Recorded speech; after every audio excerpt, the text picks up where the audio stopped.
Halo semuanya, selamat datang di sesi penjelasan kita kali ini. Hari ini, kita bakal jalan-jalan menelusuri sesuatu yang pastinya udah nggak asing lagi buat kita, yaitu jamu. Tapi kita nggak cuma bahas cerita turun-temurun nih, kita bakal ngebedah sains, data, dan bukti nyata gimana herbal tradisional Indonesia ini berhadapan langsung dengan musuh bebuyutan banyak orang, kolesterol tinggi. Yuk, langsung aja kita mulai. Oke, mari kita bahas lebih dalam nih. Coba deh inget-inget, pernah nggak sih tiba-tiba ngerasa pusing yang nggak jelas sebabnya? Atau badan rasanya gampang banget capek padahal nggak lagi kerja berat, terus sendi-sendi mulai kerasa nyeri? Kelihatannya sepele ya, kayak keluhan sehari-hari biasa. Tapi tahu nggak sih, gejala-gejala simpel ini bisa jadi semacam alarm dari tubuh kita kalau ada masalah penumpukan lemak yang tersembunyi di dalam darah.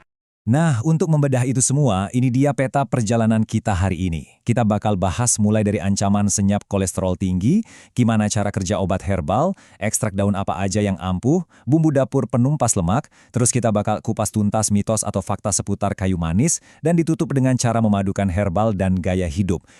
Oke, kita masuk ke bagian pertama, ancaman senyap kolesterol tinggi. Jadi gini, hiperlipidemia atau kelebihan lemak dalam darah itu ibarat musuh dalam selimut buat jutaan orang. Gaya hidup modern dan pola makan kita sekarang bikin kondisi ini makin sering terjadi, seringnya tanpa kita sadari. Emangnya apa sih yang terjadi di dalam tubuh? Kolesterol berlebih itu bukan sekedar angka merah di kertas hasil lab ya. Kalau dibiarkan tinggi, dia bakal membentuk aterosklerosis, alias penumpukan plak keras di jalur darah kita. Plak ini bisa menyumbat dan memicu darah tinggi, bahkan memblokir aliran darah bersih ke organ vital kayak jantung dan otak. Kalau kita lihat data dari WHO, kondisi fatal ini jadi penyebab hampir 4,4 juta kematian di seluruh dunia. Benar-benar ancaman yang nggak bisa dianggap remeh kan? Tapi tahukah Anda, solusinya mungkin literally ada di pekarangan rumah kita sendiri. Dan yang lagi kita bahas ini bukan cuma mitos nenek moyang ya, ini secara brilian ditunjukkan lewat literatur dan publikasi ilmiah. Contohnya kayak jurnal Buana Pharma ini, yang udah memvalidasi pengobatan herbal secara klinis. Para ilmuwan ini benar-benar udah ngelakuin uji di dalam tabung lab, sampai uji langsung pada makhluk hidup, buat ngebuktiin khasiat tanaman-tanaman ini secara pasti dan akurat. Sekarang kita lanjut ke bagian kedua, cara kerja obat herbal. Kita udah tahu bahayanya kolesterol, terus gimana sih cara tanaman ini menyelamatkan tubuh kita? Rahasianya ada di fitokimia, atau senyawa aktif dalam tanaman.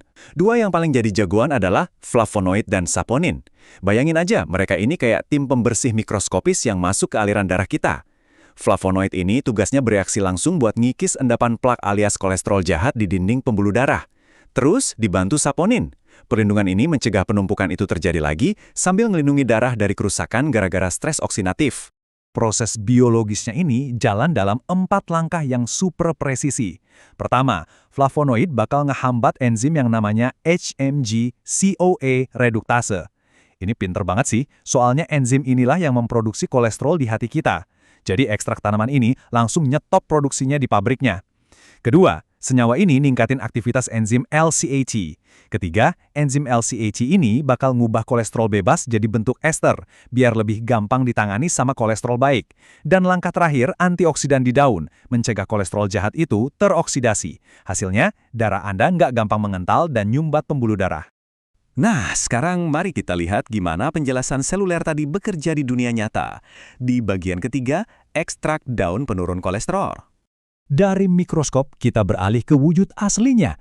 Riset ngebuktiin ada deretan daun super di iklim tropis Indonesia kita ini yang secara klinis khasiatnya luar biasa. Sebut aja daun salam, daun bluntas, daun suji, daun sukun, daun gedi, sampai daun sirsak. Kok bisa sehebat itu? Karena dedaunan ini konsisten terbukti punya kadar flavonoid, saponin, dan antioksidan yang tinggi banget. Ambil contoh daun sirsak deh. Ekstraknya ini nggak cuma nurunin kolesterol jahat, tapi juga jago banget ngelawan peradangan di pembuluh darah. Nah, yang bikin makin menarik dari kemajuan sains ini, takarannya itu udah benar-benar terukur. Coba perhatikan angka 5007,8 ppm ini. Ini bukan angka acak tebak-tebakan loh. Ini adalah dosis konsentrasi ekstrak daun gedi, sayuran khas yang sering kita temui di Sulawesi Utara, yang secara uji lab terbukti bisa nekan dan nurunin tingkat kolesterol awal sampai tepat 50%. Ini ngebuktiin kalau herbal itu bisa sangat terukur secara ilmiah, persis layaknya obat farmasi modern. Bukti lainnya bisa kita lihat dari daun kersen. Uji klinis membedah khasiat dari ekstrak daun pohon peneduh yang sering banget kita lihat di pinggir jalan ini. Hasilnya, pada kelompok hewan uji yang dikasih dosis 400 mg, total kolesterol mereka anjlok drastis sebesar 53,91 mg per desiliter. Turunnya signifikan banget, sampai-sampai secara klinis bisa nyaingin performa obat-obatan kimia standar kayak simvastatin atau atorvastatin. Sangat luar biasa kan? Sekarang kita geser sedikit dari pekarangan daun, masuk ke bagian keempat, bumbu dapur tumpas lemak. Gimana kalau Anda lebih suka nyari obat di tempat yang paling gampang dijangkau? Nah, bumbu di rak dapur Anda ternyata bisa bertindak sebagai penumpas lemak yang andal. Kita mulai dari yang paling esensial, bawang putih. Bawang putih ini bukan sekedar penyedap rasa. Dia punya senyawa sulfur superaktif namanya alisin. Menurut riset nutrisi, kalau kita rutin konsumsi 2-3 siung bawang putih secara konsisten, itu benar-benar terbukti bisa nekan angka kolesterol jahat alias LDL sampai sekitar 10%. Lumayan banget kan? Terus kita juga punya andalan dari kelompok rimpang, yaitu temulawak dan kunyit. Keduanya ditenagai sama satu zat aktif primadona, yaitu kurkumin. Kurkumin ini adalah senyawa antiinflamasi alami yang super-duper kuat. Rutin konsumsi ekstrak rempah kuning ini gak cuma ngerdain peradangan di dalam darah kita, tapi juga nyetop proses oksidasi yang biasanya bikin kolesterol jahat itu nempel dan mengeras di dinding arteri. Lanjut ke bagian kelima. Ini yang sering banget jadi perdebatan. Mitos atau fakta? Kayu manis.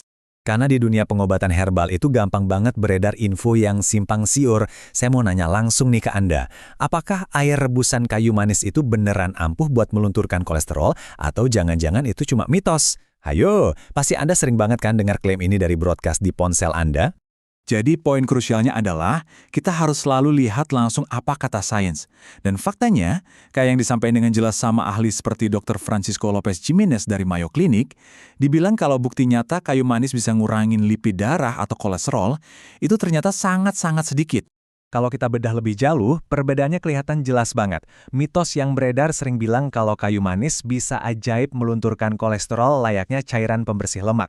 Tapi faktanya, fungsi utama kayu manis di tubuh kita itu sebenarnya buat melebarkan dan merelaksasi pembuluh darah. Jadi, kayu manis itu emang fantastis banget buat nurunin tekanan darah atau hipertensi. Tapi ingat ya, dia bukan solusi medis buat nurunin angka kolesterol atau lemak dalam tubuh. Dan akhirnya kita masuk ke bagian ke-6, padukan herbal dan gaya hidup. Sebagai kesimpulan holistik dari semuanya, sekarang Anda udah tahu ya, kalau herbal ini punya landasan sains yang benar-benar solid. Tapi mereka itu bukan tongkat sihir yang instan. Biar flavonoid, kurkumin, dan semua ekstrak daun tadi bisa kerja maksimal, tubuh Anda butuh perombakan mendasar. Minum jamu tiap hari tapi pola hidupnya tetap nggak sehat, ya nggak bakal ngubah hasil tes darah Anda. Anda wajib membatasi lemak jenuh, nurunin berat badan yang berlebih, ganti menu makan dengan biji-bijian, buah, sayur segar, dan pastinya bikin jantung terus memompa sehat dengan olahraga teratur. Kombinasi inilah yang bakal bikin keajaibannya benar-benar terjadi.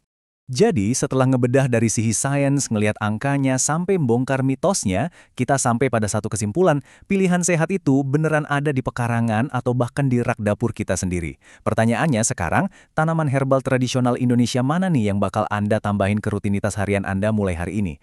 Pilihan ada di tangan Anda, tetaplah penasaran, terus cari tahu, dan mari kita terus tingkatkan literasi sains kita.